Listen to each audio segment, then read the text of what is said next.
Who are the people in heaven? Chapter 7 to 9 to 17. Verses 1 to 8 depicts 144,000 saints fighting in the land.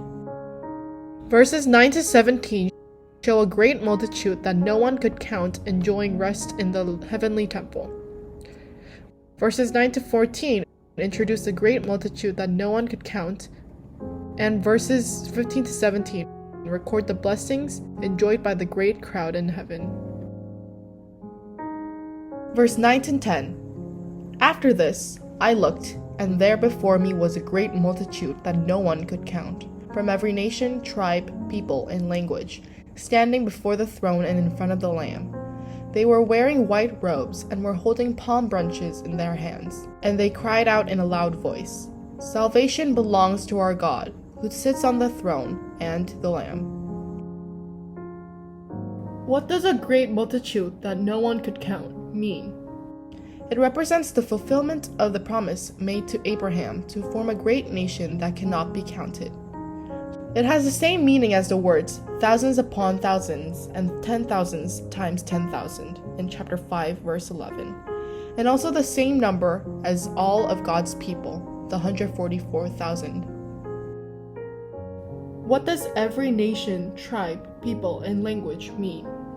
The word every means all, and is an expression that connects the previous 144,000 with a great multitude that no one could count. The 144,000 represents the generality of salvation open to all people. What does a great multitude look like? Standing before the throne and in front of the Lamb. This is how many people who have been redeemed by the blood of Christ come to worship God. They were wearing white robes. Wearing white robes was already recognized in chapter 6, in lesson 15. They were holding palm trees in their hands. The palm branches, as it appears in Deuteronomy chapter 16, verse 13. It is the main material used in booths during the Feast of Tabernacles and represents the full eternal victory. What is the meaning of praise in verse 10? We praise that the salvation given to them, the reason for their victory, lies in the sovereign will of God and the redemptive act of Jesus, the Lamb. Verses 11 to 12.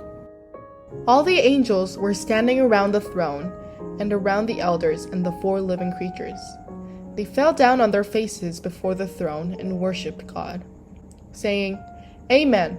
Praise and glory and wisdom and thanks and honor and power and strength be to our God forever and ever. Amen." What is a praise in verse 11 and 12, and what does it mean? This scene almost coincides with the praise in chapter 4 verse 11 and chapter 5 verse 12. It reveals eternity by using the word ever and ever, and declares that God's redemptive plan, fulfilled through the Lamb, is being concretely implemented in the church community of God and has already been accomplished in heaven. What is the meaning of amen repeated twice in verse 12? The first amen is a response to the praise of the great crowd, and the second is confidence in everything. Verse 13 and 14. Then one of the elders asked me, "These in white robes, who are they? And where did they come from?" I answered, "Sir, you know." And he said, "These are they who have come out of the great tribulation. They have washed their robes and made them white in the blood of the Lamb." What does the elder's word mean? What does it mean for those who have come out of the great tribulation? It refers to the saints who have emerged victorious from a life full of tribulations. It refers to the people of the Lord who have triumphed in the midst of danger and conflicted with others by rejecting sin in a world dominated by the principle of sin in order to live a holy life. When it says washed their robes and made them white, it means the original word used here is aorist tense, meaning that it is done once and for all, and that the effect lasts forever. When it says in the blood of the Lamb, this phrase means method in the original word, meaning that the forgiveness of the sins is entirely due to the redemptive act of Jesus. In Hebrew it says, "How much more then will the blood of Christ, who through the eternal Spirit offered himself unblemished to God, cleanse our consciences from acts that lead to death, so that we may serve the living God." Verse 15 to 17. Therefore, they are before the throne of God and serve him day and night in his temple, and he who sits on the throne will spread his tent over them. Never again will they hunger, never again will they thirst. The sun will not beat upon them, nor any scorching heat. For the Lamb at the center of the throne will be their shepherd. He will lead them to springs of living water, and God will wipe away them every tear from their eyes. What does before the throne of God and serve him day and night mean? Serving means that the priests serve as sacrifices. However, in chapter 21, verse 22, it says that there is no temple in heaven. Therefore, the temple here means the presence of God and the Lamb. Here, serving refers to the saints going directly to God without the mediation of priests. What does the phrase "will spread his tent over them" mean? The background is that God was with the Israelites in the wilderness after their exodus. Here, future tense is used, so it means in the future that the Lord himself will dwell in the tabernacle with those in white robes. What does "never again will they hunger, never again will they thirst" mean? It is based on the Old Testament promise of returning from Babylonian captivity. This means new exodus and describes true liberation achieved through the church community, and expresses that physical and spiritual thirst is completely satisfied. What does "the sun will not beat upon them, nor any scorching heat" mean?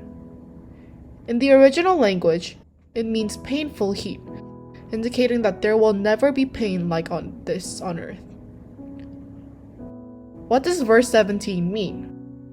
When it says he will lead them to springs of living water, it means this demonstrates the accomplishment of salvation by proclaiming from heaven the coming of the new creation.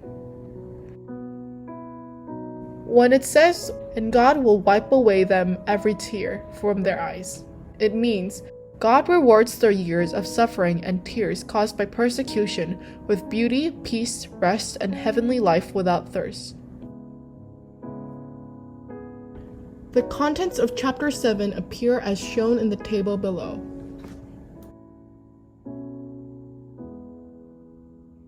He said, "Salvation belongs to our God who sits on the throne and to the Lamb."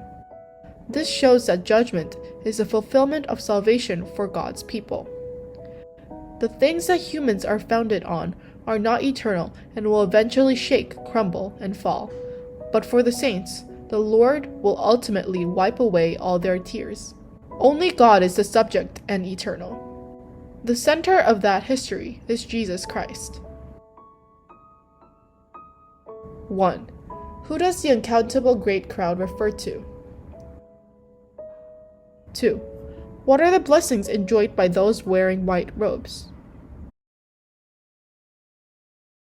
It is not easy to live a holy life as the Lord's people living on this earth, but I hope that we will be victorious today by looking forward to the blessings enjoyed by the saints wearing white clothes.